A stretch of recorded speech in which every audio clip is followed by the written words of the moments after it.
Hello everyone, welcome back to my channel We Study 24/7 Think Less Study More. So I welcome you all again. As I promise, जैसे मैंने आप लोगों को promise किया था कि हम लोग ऐसी जैसी मेंस की जो क्लासेस हैं वो शुरू करेंगे और आज से टिल एग्जाम तक आपकी ये क्लासेस जारी रहेंगी। ठीक है, आपको रोज एक प्रेसी या ऐसे मिलेगा और मैं बीच में कोशिश करूंगा कि रीडिंग कॉम्प्रिहेंशन की भी क्लासेस लेके आऊं। एक्चुअली रीडिंग कॉम्प्रिहेंशन एक ऐसा टॉपिक है कि वो आपको खुद ही प्रैक्टिस करना पड़ेगा, क्योंकि यहाँ क्लास में अगर मैं कराने बैठूंगा तो बहुत लंबा हो जाएगा, राइट। बट मैंने जो आपको मेन उसका क्लास दी थी आप उसको जाके देख सकते हैं। सो आज की क्लास होगी क्लास नंबर 6, जो सीरीज पहले हम लोग कर रहे थे उसी का कंटिन्यूएशन है। ये वीडियो अगर आपको देखना है कि डेट अनाउंस्ड हो गई, बिकॉज पता है कि 25th में पेपर है, तो रियली रियली इंपॉर्टेंट ध्यान से देखना है। अब तैयारी में लग जाइए, टाइम बहुत कम है। तो मॉक टेस्ट और फ्री मटेरियल तो मैं आपको दे ही रहा हूँ। अगर आपको किसी को मॉक टेस्ट ज्वाइन करना है तो they can join this test series. काफी लोगों ने ऑलरेडी ज्वाइन करी गई है।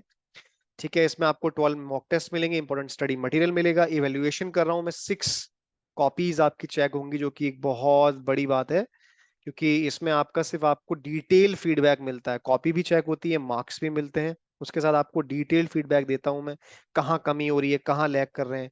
ऐसे ऐसे बच्चे थे जो 50 मार्क्स लेके आ रहे थे, लेकिन अब उनके 68 भी आ रहे हैं, 65 भी आ रहे हैं, 70 तक वो लोग टच हो रहे हैं। तो काफी इंप्रूवमेंट है, क्योंकि जब तक हम लोगों को कमी का नहीं पता लगता तब तक हम लोग इंप्रूव नहीं कर पाते हैं। तो वही है, आप इसको ज्वाइन कीजिएगा, link is in the description box.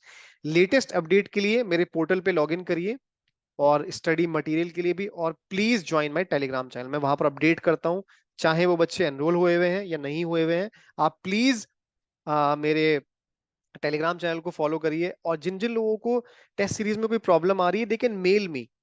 कुछ लोगों को ऐसी प्रॉब्लम है, मैंने उनसे खुद पर्सनली कनेक्ट करके कोशिश करी है, उनकी प्रॉब्लम मैंने दूर कर दी है।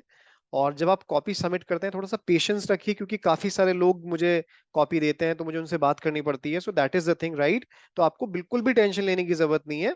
आप बिल्कुल एक्टिविटी के साथ पूरा कंप्लीटली प्रोएक्टिवली यहाँ पर काम होगा। ठीक है, चलो, without further do let's get started.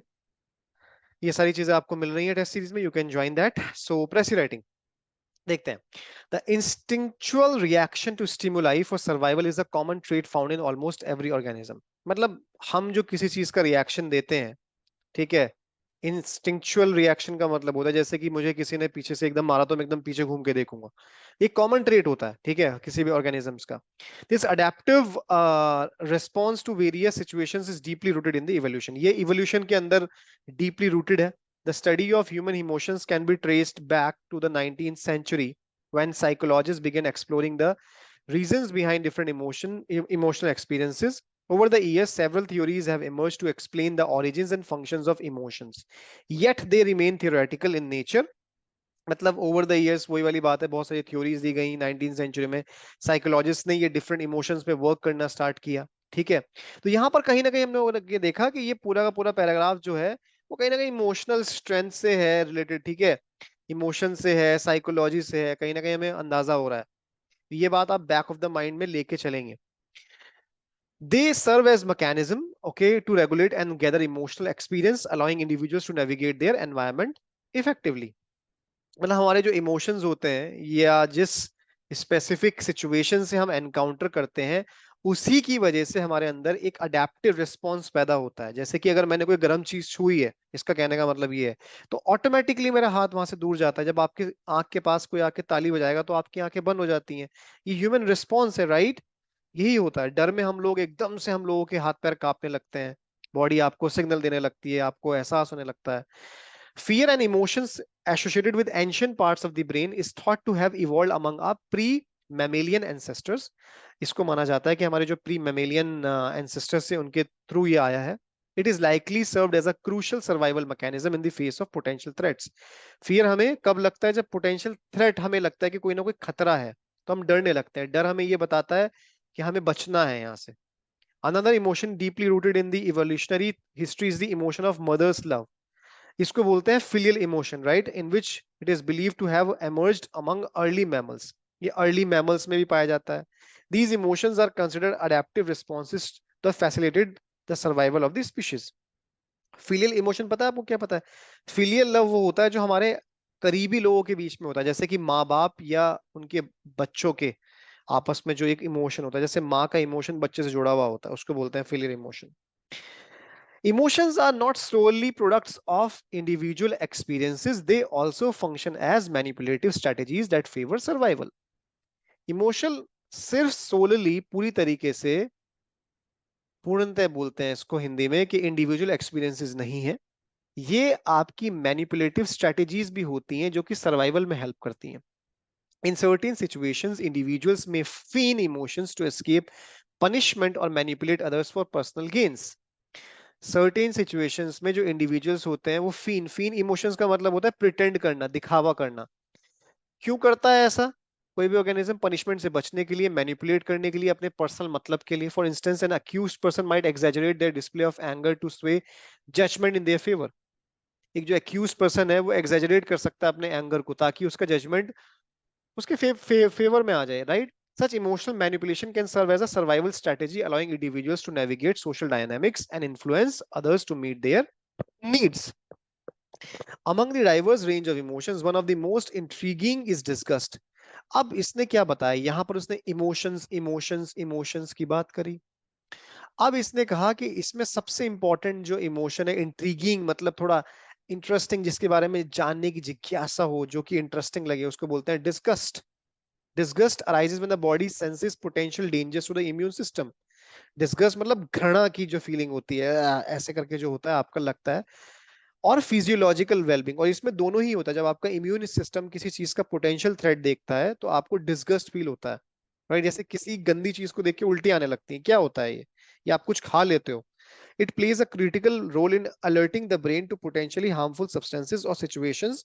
Disgust is closely tied to self-protective communication and evoke immediate facial expressions and bodily reactions that signal avoidance or rejection. वही वाली बात है। The studies suggest that the encoding of adaptive memory for problematic situations is particularly strong when it comes to disgust.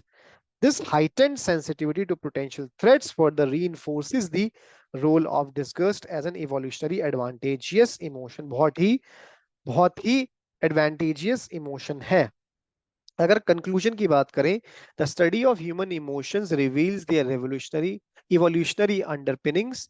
Emotions such as fear and filial love have likely evolved over time to serve as adaptive responses in various species. Emotions also play a manipulative role, allowing individuals to navigate social interactions and influence others. Discussed with its potent role in signaling potential dangers, stand out as a particularly fascinating emotion.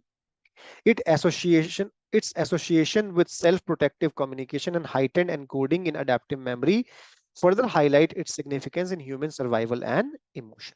वही उसने बता दिया है थोड़ा सा conclude करके कि किस किस तरीके से ये प्रोटेक्ट हो रहा है। फैसिनेटिंग इमोशन है, सेल्फ प्रोटेक्टिव स्ट्रेटेजीज हैं, और अडेप्टिव मेमोरी फर्दर हाईलाइट कर देती है, यही उसने यहाँ बताया। चलिए अब देखते हैं कि कैसे लिखेंगे। तो इसमें जो टाइटल दिया गया है, टाइटल जो है वो ये है, द एक्सप्लोरेशन ऑफ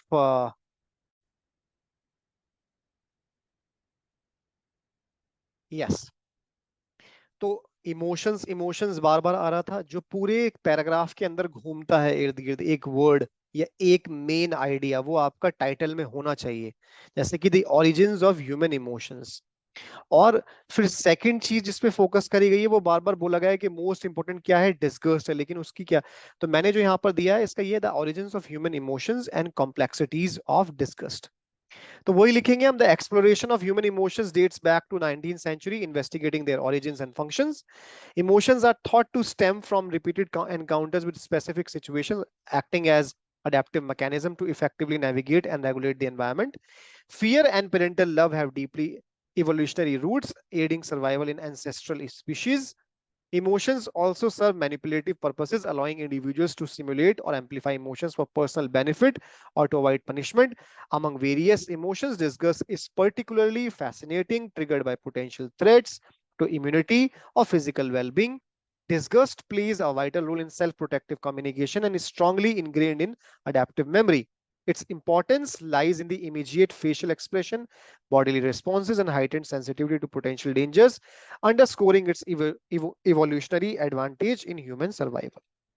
सिंपल सा आपने ऐसे ही लिखना है अपना, आपने थोड़ा सा अपनी लैंग्वेज में कुछ कुछ पैराग्राफ से कुछ कुछ मिलता जुलता 10-20%, बाकी 90% 80% आपका, आपको ऐसे ही प्रेसी को लिखना होता है, ठीक है। जरूरी नहीं है कि हम डेटा वैसे ही लिखेंगे। अगर एक एक चीज है वो आप वहाँ यहाँ पर डाल सकते हैं। यहाँ पर बस मेन है कि हमें उस चीज को समझाना, अगर हमें किसी को कुछ मोटा मोटा कोड में बताना हो तो हम कैसे बताएंगे, वो ये बताएंगे, ठीक है। फर्क होता है समरी में और प्रेसी में। चलो, that's it from my side. So thank you so much, everyone. Once again, a reminder for the test series. You can join this test series. The link is in the description box. Join करिए, time बहुत कम है। Prepare well.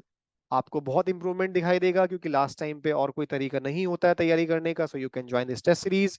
So thank you so much everyone. Take care and bye bye.